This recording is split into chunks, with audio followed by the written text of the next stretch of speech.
Assalamualaikum warahmatullahi wabarakatuh. Selamat berjumpa lagi dengan channel Guru Cakap, channel yang berbagi informasi tentang dunia geografi.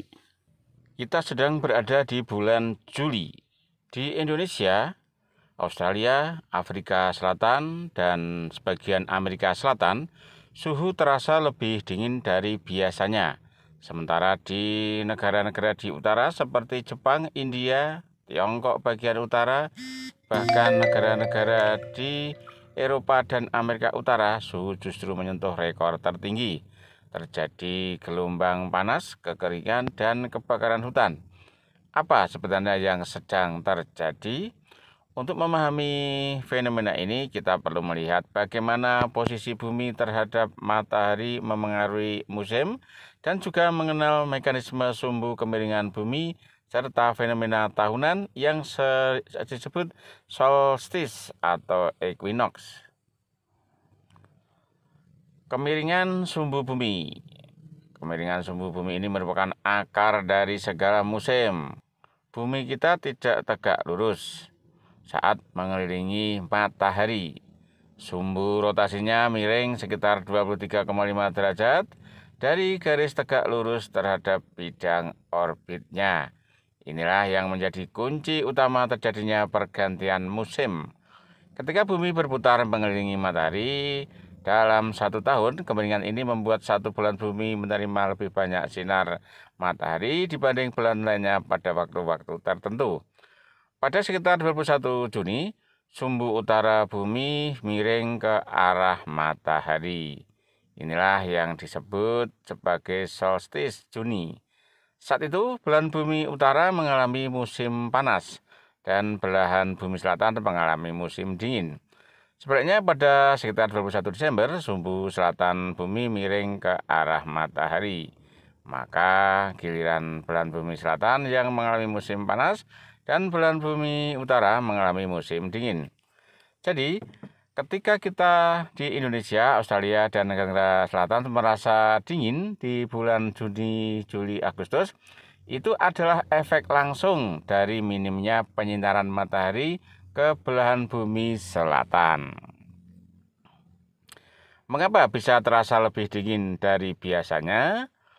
Selain faktor utama berupa posisi bumi terhadap matahari, suhu ekstrim dingin di belahan selatan juga bisa dipengaruhi oleh beberapa faktor tambahan.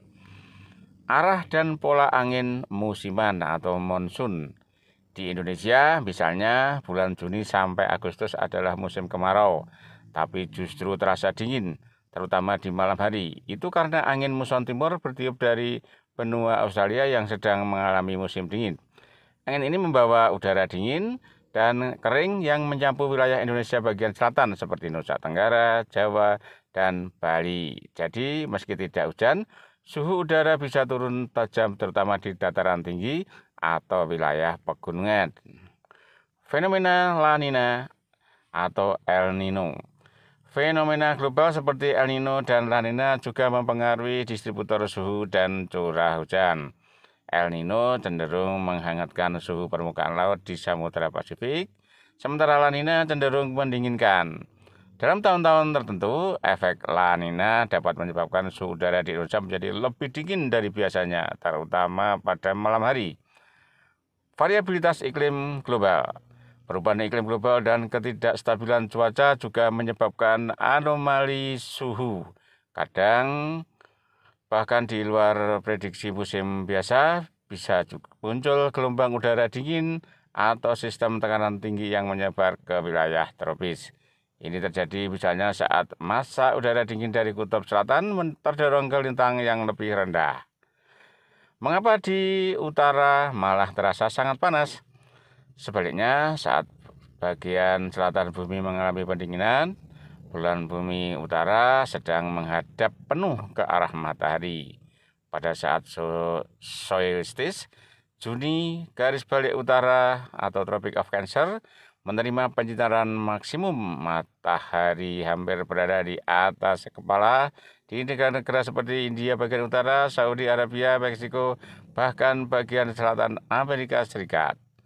Efeknya adalah musim panas ekstrim di daerah-daerah ini, dan dalam tahun-tahun terakhir diperparah oleh perubahan iklim dan efek rumah kaca. Suhu yang dulu berada di kisaran 30 sampai 35 derajat Celcius kini bisa melonjak tinggi hingga 45 sampai 50 derajat Celcius, terutama di daerah gurun dan perkotaan.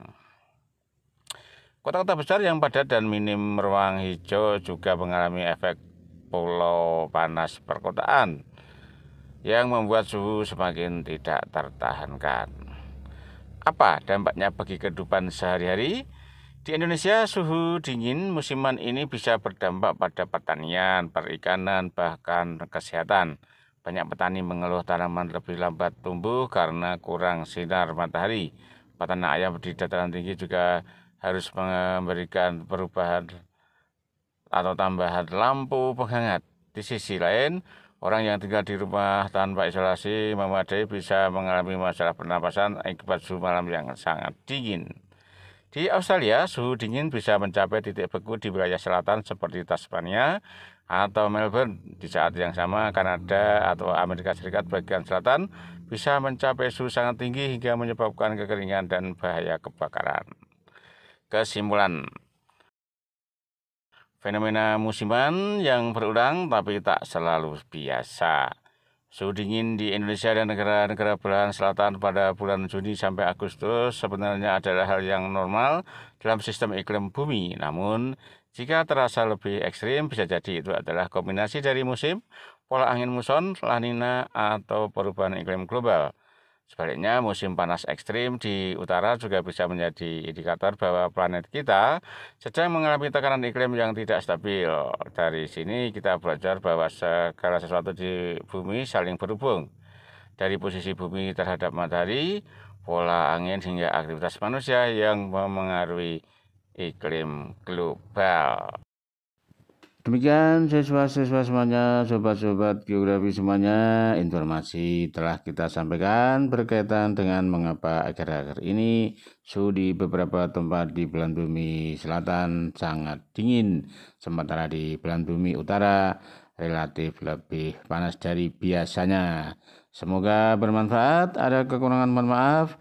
Saya akhiri, wassalamualaikum warahmatullahi wabarakatuh.